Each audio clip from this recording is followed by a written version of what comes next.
잡신 3일의 이스라엘이라는 제목으로 함께 말씀을 나누고자 합니다.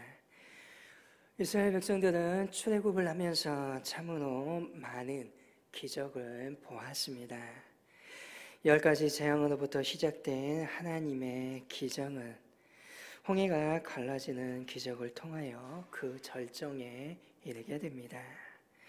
지금까지 자신들을 압제하였던 애굽의 군대가 홍해 바닷 속에 몰살당하는 승리 또한 맛보게 됩니다. 그래서 그들은 그 간격에 여호와를 찬송하라. 그는 높고 영원하우시며 맑아 극한 자를 바다에 던지셨음이로다 라고 찬양을 부릅니다. 이제는 그들은 완전히 해방됩니다. 더 이상 고통 없고 행복만이 영원할 것처럼 이어질 것 같습니다. 그런데 그들이 느꼈던 찬양과 그들이 느꼈던 그 행복은 불과 3일을 넘기지 못합니다. 21절을 보게 되면 모세가 홍해에서 이스라엘을 인도하며 그들이 나와서 수르 광야에 들어가서 거기서 사흘 길을 걸었으나 물을 얻지 못하였다라고 기록합니다. 3일을 광야에서 걷다가 마실 물을 얻지 못하는 위기를 맞이합니다. 그러자 그들은 지금까지 가지고 있었던 행복과 자유와 기쁨이 원망으로 바뀌기 시작합니다. 바로 엊그저 일입니다. 그들은 도저히 믿을 수 없고 보았으나 믿기지 않은 기적을 경험했던 사람들입니다. 그러한 사람들이 3일 광야를 걷고 물을 얻지 못하였다라고 원망하고 있습니다. 잡신 3일이라는 말이 생각납니다. 믿음으로 결단하고 우리의 하나님이라고 고백하고 따랐지만 말 그대로 3일 만에 모두한 결단 이전으로 되돌아간 것을 보게 됩니다. 분명 그들에게는 불편함이 있었을 것입니다. 또한 그들은 조금 더 가서 식량이 다 떨어지는 위기도 분명 맞이하기도 합니다. 낮에는 구름 기둥으로 밤에는 불 기둥으로 그들을 하나님께서 분명 인도하여 주셨지만 한낮의 태양이나 밤의 추위 분명 그들은 견디기 어려웠다라고 분명 아우성 쳤을 것입니다. 또한 모래와 먼지 투성이 땅을 걷는 것도 힘에 부쳤을 것입니다. 모두한 면에서 보면 그들이 애굽에 있었을 때보다는 불편했을 것입니다. 그러나 그들에게는 새로운 미래를 그릴 수 있는 자유가 주어져 있었습니다. 자유와 희망, 어떠한 고난도 역경을 이겨내며 감당해낼 때 고귀한 가치를 갖는 것입니다. 신약 성경 히브리서에서는 모세에 대해서 이렇게 말합니다. 믿음으로 모세는 장성하여 바로의 공주의 아들이라 칭함을 받기를 거절하고 도리어 하나님의 백성과 함께 고난받기를 잠시 제약의 낙을 누리는 것보다 더 좋아하고 그리스도를 위하여 받는 수모를 애굽의 모든 보화보다 더 큰 재물로 여겼으니 이는 상 주심을 바라봄이라고 말합니다. 애굽의 땅에서의 평안한 삶, 공주의 아들로서 칭함을 받는 것을 제약된 낙이라고 말하고 있습니다. 분명 광야의 길은 고난이고 수고였지만 그것은 곧 그리스도 하나님을 얻는 보안을 얻는 길이요 영원한 미래를 향하여 나아가는 길이었습니다.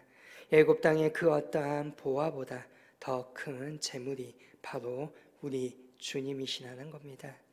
이스라엘은 잠깐의 낙과 영원의 고통, 잠깐의 고통과 영원한 낙 사이에서 결국 후자를 선택하여서 출애굽을 한 사람들입니다. 물론 그들이 이제 막 출애굽하였기 때문에 애굽 땅에 있었을 때의 그 근성과 물질과 우상에 매인 삶의 태도, 그것이 하루아침에 바뀌는 것은 아닙니다. 그들은 광야에서 자유인의 가치와 하나님 중심의 삶을 훈련받게 될 것입니다. 그들은 아무것도 없는 허허벌판 속에서 하나님만을 의지하는 삶을 배우게 될 것입니다. 강야 40년을 마치게 되면 그들은 또 다른 사람이 되어 있을 것입니다. 강야 40년을 마치며 모세는 신명기에서 이렇게 말을 합니다. 너를 낮추시며 너를 줄이게 하시며 또 너도 알지 못하며 내 조상들도 알지 못하던 만나를 내게 먹이시는 것은 사람이 떡으로만 사는 것이 아니요 여호와의 입에서 나오는 모든 말씀으로 사는 줄을 내가 알게 하려 하심이라. 이스라엘 백성들이 빵으로 민생고를 해결하고자 나온 것이 아니라 그들이 광야에서 하나님의 말씀으로 사는 법을 배워 나갔다는 것입니다. 어찌 보면 우리의 신앙생활도 광야의 길로 들어선 것과 같습니다. 신앙을 가지고서 예수님을 믿는다고 하여 우리의 인생이 갑자기 낙원으로 바뀌는 것은 아닙니다. 인생의 자체가 광야의 길처럼 힘든 것이고 예배당 밖을 나가는 순간 우리는 여전히 똑같은 이 길을 걸어가야 합니다. 그러나 한 가지 바뀐 것이 있다라면 그 길이 이제는 혼자서 걸어가는 길이 아니다라는 것입니다. 예수님께서 우리와 함께 하십니다. 고통 가운데 함께 하시며 그 고통과 맞서 싸우시며 이길 수 있도록 우리를 도우시는 분이 우리와 함께 계신다는 것입니다. 오늘 우리가 신앙으로 믿음을 갖는다는 것은 우리 주님을 든든한 우군으로 갖는다는 것입니다. 저와 여러분은 혼자가 아닙니다. 그렇게 부르짖으시기를 바랍니다. 하나님께서는 도와주십니다. 주님과 동행하는 기쁨을 맛보시기를 바랍니다. 그 안에 참된 생명과 진리가 지혜가 있습니다. 이스라엘 백성들 광야의 길로 접어든 지 3일 만에 위기를 맞습니다. 마다나는 곳에 이르러 물을 마시려고 했는데 마실 수 없습니다. 이유인즉슨 물이 써서 그렇습니다. 사막에서 발견되는 샘물이 간혹 쓰다라고 말합니다. 이유인 것은 그 물의 염분이 높아서 그렇다라고 합니다. 쓴 물이지만 목이 너무 말라 먹을 수밖에 없습니다. 그 때문에 건강을 잃거나 배앓이를 하는 사람도 많이 생겼던 것 같습니다. 물을 보면서도 마실 수 없으니 더욱더 불만이 폭발합니다. 모세에게 더욱더 원망의 말을 쏟습니다. 이때 모세는 하나님께 부르짖습니다. 그리고 하나님은 모세에게 한 나무를 가리키십니다. 그리고 물에 이 나무를 던지자 물이 달아졌습니다. 쓴물이 단물이 되었습니다. 나무에 효험이 있었던가? 물론 그럴 수도 있습니다. 그러나 이스라엘 백성은 무엇보다 여기서 자기들이 믿는 하나님이 좋은 치료자 되시는 하나님을 이라는 사실을 또한 그 교훈을 얻게 됩니다.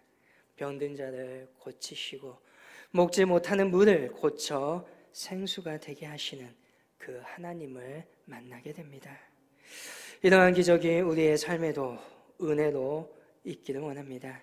우리의 삶의 길도 이스라엘 백성과 같습니다. 분명 수없이 많은 은혜를 경험하였지만 우리는 언제 그랬냐 듯이 마라의 쓴물 앞에서 불평과 불만하는 존재들입니다. 그런 말도 한 것이 우리의 삶은 차고로 수고와 슬픔이 많이 있습니다. 오죽하면 시편의 기자도 시편 90편 10절에 이렇게 말합니다. 우리의 연수가 70이요 강건하면 80이라도 그 연수의 자랑은 수고와 슬픔뿐이요 신속히 가니 우리가 날아가나이다 라고 말하고 있지 않습니까? 우리의 육신은 망가지고 우리의 마음은 심히 상처를 입습니다. 그러면서 원만도 합니다. 그러나 그러한 순간일수록 우리는 붙잡아야 할 것이 있습니다. 바로 마라의 쓴물을 달게 하시는 치료자 하나님이시라는 겁니다. 청교도들이 즐겨 사용했던 말이 있습니다. 가장 좋은 것은 아직 오지 않았다. The best is yet to come. 가장 좋은 것은 아직 오지 않았습니다. 노래의 제목으로 참 많이 쓰는 말입니다. 이 시간 우리 함께 이 말을 엿사람에게 건네봤으면 좋겠습니다. 가장 좋은 것은 아직 오지 않았습니다. 옆 사람과 한번 나눠볼까요? 가장 좋은 것은 아직 오지 않았습니다. 사실 그렇습니다. 이스라엘 문종은 물 때문에 불평하고 원망하고 있지만 사실은 그럴 필요가 없었습니다. 그것은 왜입니까? 마라에서 얼마 멀지 않는 곳에 엘림이라고 하는 샘물이 기다리고 있기 때문입니다. 27절입니다. 그들이 엘림에 이르니 거기에 물샘 열돌과 종려나무 이른 구루가 있는지라 거기서 그들이 그 물곁에 장막을 치니라. 물샘이 12이나 됩니다. 그 땅의 종려나무도 풍성합니다. 사실 그리고 이곳은 마라에서 별로 떨어져 있지 않는 곳입니다. 마라에서 엘림까지 약 11km 정도 떨어져 있습니다. 그들이 걸어가면 충분히 한나절 안에 갈 수 있는 거리에 풍부한 물이 있었다는 것입니다. 좋은 것이 기다리고 있습니다.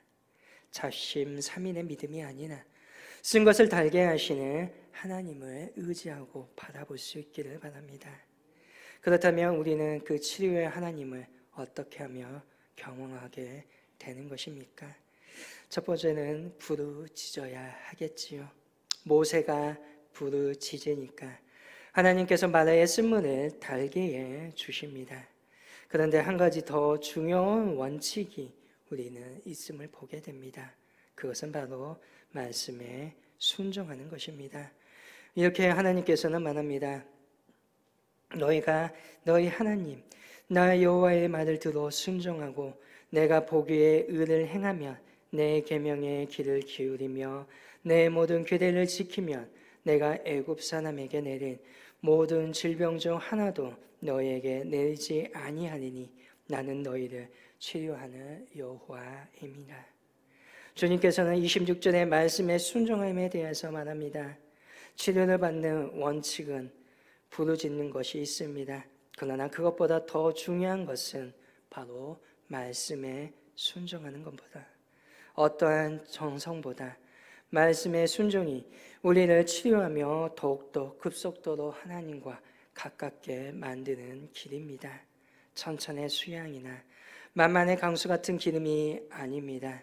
오직 정의를 행하며 인자를 사랑하며 겸손하게 하나님과 함께 걸어가는 것입니다. 잠언에서는 말씀의 순종에 대해서 이렇게 말합니다. 잠언 3장을 말합니다. 내 아들아 나의 법을 잊어버리지 말고 내 마음으로 나의 명령을 지키라. 그리하면 그것이 내가 장수하여 많은 해를 누리게 하며 평강을 더하게 하리라. 말씀에 순종하며 평강을 누리게 되며 많은 해를 장수할 것이라고 말합니다. 또한 잠언 3장 8절에 이렇게 말합니다. 이것이 내 몸에 영양이 되어 내 골수를 융택하게 하리라. 말씀의 순종이 우리에게 보약이 되고 또한 골수를 건강하게 만든다는 것입니다. 오늘 우리가 진정으로 실천에 옮겨야 할 것이 무엇인지를 가르쳐 주고 있습니다. 마라의 쓴물에 나무를 던지니 단물이 되었습니다. 오늘 이 나무가 무엇입니까? 바로 하나님께서 우리에게 주신 영원한 나무입니다. 십자가의 나무입니다. 진이 나무에 달려 그 몸으로 우리의 죄를 담당하셨으니 이는 우리로 죄에 대하여 죽고 의에 대하여 살게 하려 하심이라. 그가 채찍에 맞음으로 너희는 나음을 입었도다라고 베드로전서 2장 24절을 말합니다. 모세가 던진 그 나무, 오늘 하나님께서 우리에게 주신 영원한 나무요 십자가요 치료의 나무인 것입니다. 영적으로 죽었던 우리를 살리는 나무입니다. 저주와 슬픔으로 가득한 우리의 삶을 기쁨과 사랑의 단물로 바꾸는 나무입니다. 예수님께서 등에 맞으신 그 채찍의 상처는 사실 우리의 상처입니다. 주님께서는 그 상처와 질병을 십자가에서 가져가십니다. 뿐만 아니라 공생의 긴 시간 동안 수없이 많은 병자들을 치유하셨던 예수님께서 이 십자가를 통하여 우리를 치료하십니다. 시편 103편은 찬양합니다. 그가 내 모든 죄악을 사하시며 내 모든 병을 고치시며 내 생명을 파멸해서 속량하시고 인자와 국률로 간을 씌우시며 좋은 곳으로 내 소원을 만족하게 하사 내 청춘을 독수리같이 새롭게 하시는도다. 우리의 하나님이 그렇게 하십니다. 우리의 하나님이 바로 그 치료자 되십니다. 하나님의 그 은혜가 우리 모두에게 임할 수 있기를 바랍니다. 오늘 나의 신앙이, 오늘 나의 믿음이 마치 이스라엘 백성처럼 기적을 보았지만 3일 만에 불평과 불만의 신앙이라 할지라도 하나님께서는 저와 여러분을 결코 포기하지 아니하신다는 그 사실을 기억하시기를 바랍니다. 다시금 결단하십시오. 다시금 일어나시기를 바랍니다. 하나님을 의지하시기를 바라며 하나님을 바라볼 수 있기를 바랍니다. 오늘 저와 여러분을 회복케 하시는 그 은혜를 경험하시기를 소망합니다. 우리의 신앙 다시금 일어서야 합니다. 결코 결단하여서 이스라엘 백성처럼 3일 만에 불평과 원망으로 바뀌는 신앙이어서는 아니 됩니다. 물론 그러할 수밖에 없는 상황들도 우리 앞에 있습니다. 그러나 그러한 상황들 속에서도 우리를 이끄시고 붙들어 주시는 하나님을 반드시 우리의 믿음의 눈이 볼 수 있어야 됩니다. 그리고 결국은 변화된 것처럼 오늘 저와 여러분이 변화됨으로 말미암아 놀라우신 그 은총으로 더욱더 주의 사역을 감당하는 귀한 믿음의 일꾼이 되시기를 주의 이름으로 간절히 소망합니다.